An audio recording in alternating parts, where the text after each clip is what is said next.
आप योग सीख रहे थे जी। तो कभी मास्टर जी से डांट, कभी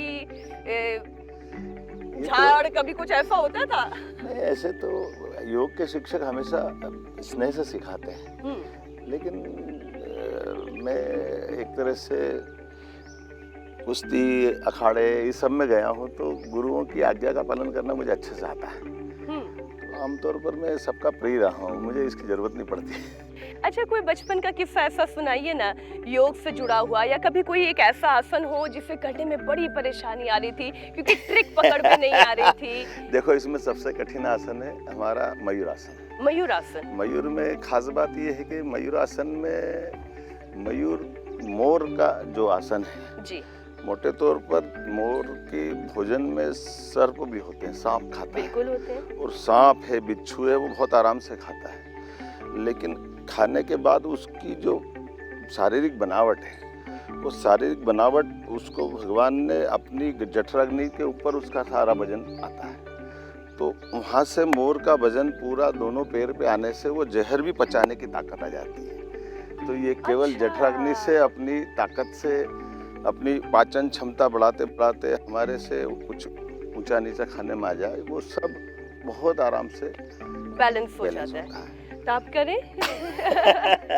तो इसके आसन में खास बात ये है, जैसे इसकी बैठक जो है, ये मोर के समान हमारे ये अंदर की हाथ अंदर रखना पड़ेंगे, और ये ऐसे वजन लिया, दोनों कोहनी अंदर जी, पेट की तरफ, और बिल्कुल तुला की तरह। क्या बात है।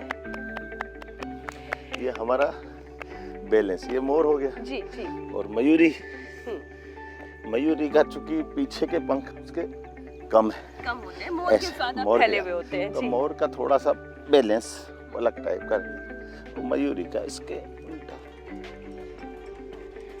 अच्छा, ये पद्मासन में आकर अद्भुत, शानदार।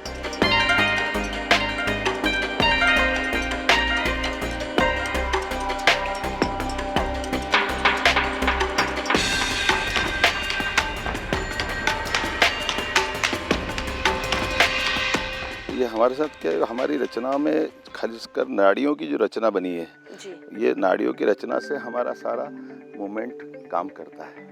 नस नाड़ियों से शरीर चलता है, और नस नाड़ियों की अवस्था में कोई अवरोध नहीं आना चाहिए। बीमारी भी वहीं से आएगी, शरीर की विकृति भी वहीं से आएगी। इससे लाने के बचाने के लिए पहले सूक्ष्म व्यायाम आप करिए, फिर योग में धीरे धीरे जाइए, और योग की दृष्टि से हमारे। अच्छा, वो कहने के लिए सूक्ष्म व्यायाम है, और सुन के ऐसा लगता है कि जैसे छोटा मोटा काम कर रहा है, के लिए छोटा मोटा काम छोटा है। नहीं, वो बेस है, वो बेस है। जैसे आप, जैसे हाथों में भी ये जो इस तरीके की ये है ना, जैसे मैं बताता हूँ आपको। अब इसे ये अपनी एक एक चीज चलाइए। अब आपका अंगूठा नहीं बैठ रहा है, नीचे बैठाओ इसको, देखो आप, ये बैठ रहा है, ये ऐसे ऐसे इस तरीके से, ऐसे नहीं, ये यहाँ से। अच्छा, यहाँ से ये देखो, बिठाओ इसको पीछे। ये तो बहुत ट्रिकी है। ये चलेगा ऐसे, एक एक मूवमेंट, ये हमारा हर मूवमेंट का चैलेंज देते थे क्या क्लास में? अभी जब मैं मुख्यमंत्री आवास की तरफ आ रही थी तो बाहर गीता का इतना अच्छा श्लोक लिखा हुआ था, जिसकी अंतिम पंक्ति ये थी, समत्वम योग उच्यते। समत्व बड़े बड़े अक्षरों में लिखा हुआ था। अक्सर स्वामी रामदेव जी के साथ भी जब चर्चा होती है तो वो समत्व शब्द का बहुत उपयोग करते हैं।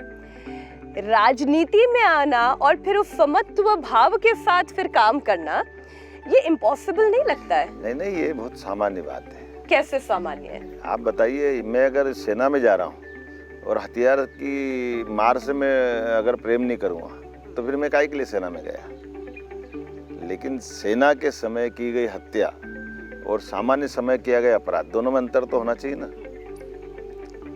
मैं अपने देश, समाज और अपने राष्ट्र के लोगों की रक्षा के लिए बॉर्डर पे लड़ रहा हूँ और किसी की अपनी गोली से शिकार बना रहा हूँ, तो ये गर्व की बात है, वीरता की बात है। लेकिन निरपराध व्यक्ति के साथ, वही अपने लोगों के साथ अगर ये करता हूँ तो मेरे से बड़ा अपराधी कोई नहीं हो सकता है। ऐसे अगर राजनीति करते हैं तो राजनीति के माध्यम से हम सेवा का काम करने के लिए, हमारे यहाँ तो ये लंबी परंपरा, ये सारे धर्म युद्ध क्यों होते हैं, और उससे आगे बढ़ जाओ। हमारे यहाँ तो धर्म आधारित राजनीति के लिए समाज सदैव प्रेरणा देता रहा है, और इसलिए अश्वमेध यज्ञ की बात आती है। हमारे परशुराम जी ने 13 बार अगर पृथ्वी से सारे अधर्मियों का नाश किया, तो उनने केवल अधर्मियों का नाश किया है। धर्माचरण करने वालों को उससे कहा कि कोई बात नहीं, आप राजनीति करते रहिए, लेकिन जो अधर्म का पालन करेगा उसको इसकी कीमत चुकाना पड़ेगी। नहीं, जो आप बात कह रहे हैं उससे प्रधानमंत्री नरेंद्र मोदी जी ने अभी ऑपरेशन सिंदूर के दौरान जो बात कही, और उन्होंने कहा, मैं उनको कोट करती हूँ, उन्होंने कहा मोदी का दिमाग ठंडा है लेकिन खून गर्म है। बिल्कुल सही बात है, वो उसमें कोई हमने देखा ही है। मोदी जी ने एक बार नहीं 3 बार एक परमाणु शक्ति संपन्न पाकिस्तान के साथ जो देश के स्वाभिमान के मामले में निर्णय लिया है कि अगर आतंकवादी आ रहे हैं और किसी और देश से आ रहे हैं और हम उनको इस बात के लिए छोड़ दें कि वो किसी और देश में है, तो ये नहीं हो सकता है। किसी भी स्वाभिमान शून्य व्यक्ति ही इसको बर्दाश्त करेगा। लेकिन अगर खून इतना गर्म है, विपक्षी दलों का साथ भी था, आज कांग्रेस पार्टी राहुल गांधी खुल के कहते हैं ना, फिर नरेंद्र सरेंडर क्यों? इनने कब ऐसा नहीं बोला, इनकी तो बुद्धि जैसी है। ये भूल गए कि 62 के टाइम पे मांगते ना, उनके परनाना जी के समय से, जब चाइना हमारी भूमि हड़प पे बैठा है, ये कहाँ चले गए थे उस समय? ये मूल बात इतनी है, नेता प्रतिपक्ष अगर अपनी भूमिका को सही से समझ जाए, वो भूल गए कि इसी नेता प्रतिपक्षी भूमिका में 50 साल तक भारत रत्न अटल बिहारी वाजपेयी जी ने भूमिका अदा की, जिन्होंने देश के ऐसे मौके पर राजनीति कैसे करना चाहिए इसके उदाहरण भी दिए। लेकिन दुर्भाग्य से अभी तीसरी बार में कांग्रेस को समझ में आई थी जब पाकिस्तान के खिलाफ हमारी सेना को छूट दी गई थी, लेकिन उनने भी उसको अवसर परिस्थिति में ले लिया।